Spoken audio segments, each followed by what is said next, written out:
नमस्कार श्रोते हो. आजचा भाग हा विशेष आणि वेगळा असा आहे. श्रोते हो, तुम्हाला आठवतंय का, लहानपणी डी नॅशनल सह्याद्री वाहिनीवर मराठी चित्रपट यांची आपण आतुरतेने वाट बघायचो. आता खूप चॅनल्स आले आहेत, पण तेव्हाची आतुरता ही खूप वेगळीच होती. शनिवार रविवार म्हटलं की लक्ष्मीकांतजी बेर्डे, अशोकजी सराफ, निवेदिता सराफ, महेशजी कोठारे, विजयजी चव्हाण यांच्या कॉमेडीची केमिस्ट्री बघण्यासाठी आपण खूप आतुर असायचो. आपल्या मराठी मनाचा विशेष असा भाग, अविभाज्य असा भाग किंवा एक टप्पा म्हणता येईल, ती म्हणजे मराठी चित्रपटसृष्टी. आणि मराठी चित्रपटसृष्टीचा इतिहास लक्ष्मीकांतजी बेर्डे यांचं नाव घेतल्याशिवाय पूर्णच होऊ शकत नाही. हो, आज दिनांक 16 डिसेंबर म्हणजेच आपले लाडके लक्ष्मीकांतजी बेर्डे यांचं पुण्यस्मरण करण्याचा हा दिवस. आज मी त्यांच्याच आठवणींना उजाळा देणारा असा एक लेख आपल्याला वाचून दाखवणार आहे. हा लेख आहे वलयांकित या पुस्तकातील. वलयांकित या ॲडव्होकेट रुपेशजी पवार यांच्या पुस्तकातील एका चाहत्यानं आपल्या आवडत्या अभिनेत्यासाठी लिहिलेला हा लेख आहे. लेखाचं शीर्षक आहे लक्षवेधी लक्षा. ज्याच्या विनोदाने मराठी चित्र व नाट्यसृष्टी बहरून आली, 25 वर्षाची मैफिल जमवत ज्याने आपल्यावर अधिराज्य गाजवले, हसवता हसवता पोट दुखायला लावणारा आणि मंत्रमुग्ध करणारा लक्षा, अर्थात लक्ष्मीकांत बेर्डे. त्याच लक्षाला जाऊन एवढी वर्षे लोटली तरी मनात जखम अजून ताजीच आहे. लक्षा जाणीवेत अजून लख्ख प्रकाशत आहे. विनोदाच्या सरीत चिंब भिजवणारा लक्षा आताही आठवणीत ओला आहे. अगदी श्रावण सरीसारखा हास्याचा मेघ घेऊन घनाघनात गडगडणारा, निखळ विनोदी शैलीत प्रत्येकाच्या मनात झऱ्याचे रूप देणारा आणि हास्य कल्लोळात घेऊन जाणारा असा हा विनोदवीर इतक्या अचानक अनंतात का बरं विलीन झाला असावा? प्रश्न अजूनही पडलाय मनाला. समजूनही समजता येत नाही त्याचं उत्तर. त्याचे चित्रपट पाहिल्यावर क्षणभर विसर पडतो की तो आहे किंवा नाही याचा. एखाद्या झाडाला जेव्हा पालवी फुटलेली असते तेव्हा ते झाड पाहताना आनंद होतो आणि पानसट झाल्यावर दुःख होते. तसेच काहीसे लक्षाच्या बाबतीत वाटते. लक्ष हा विनोदाचा बादशाह होता. मराठी चित्रपट सृष्टीत अनेक असे विनोदी मस्त कलामदार होते, आहेत, पण त्यातला हा उजवा होता. त्याच्यासारखा तोच असे म्हणता येईल. अभिनयात त्याचा हात पकडणे शक्यच नव्हते. त्याला साथ देणारा, त्याच्याबरोबर चालणारा प्रत्येक जण त्याच्या आवाक्यात आला, काही ना काहीतरी घेऊन गेला. लक्ष हा किती मोठा माणूस होता त्याचा प्रत्यय तो गेल्यानंतरच्या अनेकांच्या मुलाखतीमध्ये येत होता. लक्ष टायमिंगचा, ॲडिशन्सचा पक्का होता. एखादा क्रिकेटर जसा चेंडू पाहिजे तिकडे वळवतो, तसाच लक्ष शब्दांचा खेळ मांडत होता. कधी कधी वाटायचे की अकबराचा बिरबल हाच तर नव्हे. तितकाच मिश्किल असा हा विदूषक होता. पुलंच्या साहित्यातील अजरामर कलाकृतीला न्याय देणारा लक्षाच होता जणू काही. पुलंचा तो आशीर्वाद होता, पण तसा योग जुळून आला नाही तीच खंत वाटते. पुलंचे साहित्यातील कितीतरी व्यक्तिरेखा त्यानं साकारायला हव्या होत्या, पण त्याआधीच तो जगाच्या विंगेतून पार दुसऱ्या जगात गेला होता. कधी कधी वाटतं की लक्षा हा दादा कोंडके यांचा खरा वारसदार होता.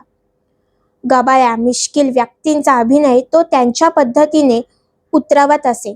त्याचा ढंग फक्त वेगळा होता, पण तो दादांचा वारसदार होता हे निश्चित. प्रत्येकाची मिमिक्री त्याला येत होती. पॅरडी सॉंग्सची लज्जत त्याच्याशिवाय पूर्ण झालीच नसती. असा हा विनोदाचा बादशाह होता. त्याचे गाजलेले चित्रपट, लक्षात राहिलेले अभिनय व भूमिका अनोख्या आहेत. त्यात नाट्य, सिनेमा हे 2 भाग येतात. त्याच्या रंगभूमीवरील कारकिर्दीचा विचार करता प्रत्येक मराठी यशस्वी अभिनेत्यांची सुरुवात रंगभूमीकडून होते, तशीच याचीही झाली. त्याचं एक नाटक मला सारखे खुणावते, ते म्हणजे शांतेचं कार्ट चालू आहे. यातले विनोद म्हणजे हास्याचे जोरदार दणके होते. क्षणोक्षणी हास्याची पर्वणी. पुरुषोत्तम बेर्डे यांच्या टूर या नाटकात जल्लोषच होता. लक्षा व अनेक महारथी त्यात होते. कारण ज्यांनी हे नाटक पाहिले त्यांना माहीत आहे की हे नाटक नव्हते तर मित्रांची पिकनिकच होती. पण त्यातला लक्षा हा एक दंगा होता. दूरदर्शनवर कधीतरी झालेले नाटक विदूषक यात लक्षा राजाचा विदूषक होता. भावविनोदी पण गहिरा, करुणाजनक असा रोल त्याने केला होता. तसेच बिघडले स्वर्गाचे दार, लेले विरुद्ध लेले ही नाटकेही खास होती. बिघडले स्वर्गाचे दार यात देवांचं राजकारण होतं. ते लोकांना आवडले. कदाचित देवांनाही आवडले असावे, म्हणून हा प्रवेश स्वर्गाच्या दारी व्हावा असे त्यांना वाटले असावे. यासाठी लक्षाला बोलावले असावे असे राहून राहून मनात येते. चित्रपटातही तशाच त्याच्या भूमिका आहेत. एकाहून एक सरस अभिनय आहे. लेक चालली सासरला पासून ते पछाडलेला पर्यंतची लक्षाची कारकीर्द. या सगळ्या प्रवासात अनेक त्याचे चित्रपट आले आणि गेले. लोकांच्या पसंतीला उतरले, स्मरणात राहिले असे चित्रपट अनेक होते. त्यातला एक होता विदूषक. हा चित्रपट अगदी खासच. डॉक्टर जब्बार पटेल यांनी लक्षाच्या प्रतिभेला ओळखून कलाकृतीला योग्य न्याय दिला. चित्रपटास नाधो महानोरांची गीते लाभली. त्यास पुलंची पटकथा लाभली होती. तमासगीरांची व्यथा त्यात मांडली होती. विनोदाबरोबरच कारुण्याची झालर होती. पुलंच्या शब्दांना लक्षाने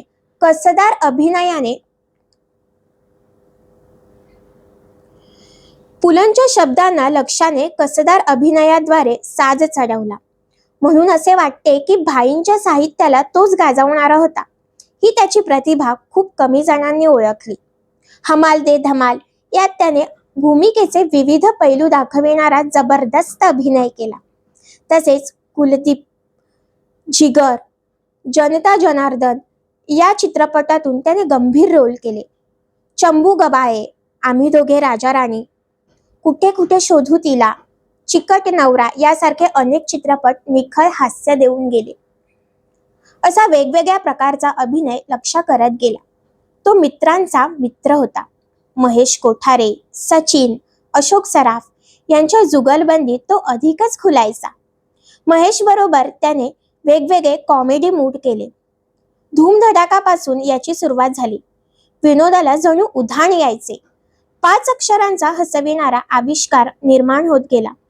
कधी लक्षा फिल्म मेकिंगचा वेडा होता तर कधी चमत्कारिक मथये छापणारा पत्रकार, बाहुल्यांचा खेळ करत झपाटून टाकणारा, बाटलीच्या आत गंग्या होणारा, शेवटच्या चित्रपटात पछाडणारे भूत काढणारा मांत्रिक अशा तऱ्हेवाईक भूमिका डॅमिट बरोबर केल्या.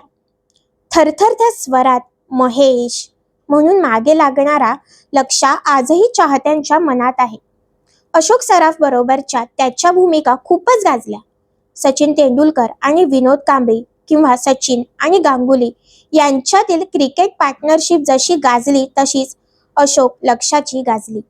दोघे टायमिंगचे पक्के खेळाडू होते. गडबड घोटाळा, बाळाचे बाप ब्रह्मचारी, शुभमंगल सावधान, धम्माल, बाबल्या गणप्याची इत्यादी अनेक चित्रपट रसिकांच्या मनावर कोरलेले राहतील. सचिननेही त्यांच्यासोबत 2 ते 3 चित्रपट केले. त्यात लक्षवेधी ठरलेला अशी ही बनवा बनवी विनोदाच्या अतिउच्च शिखरावरील तो मराठी चित्रपट होता.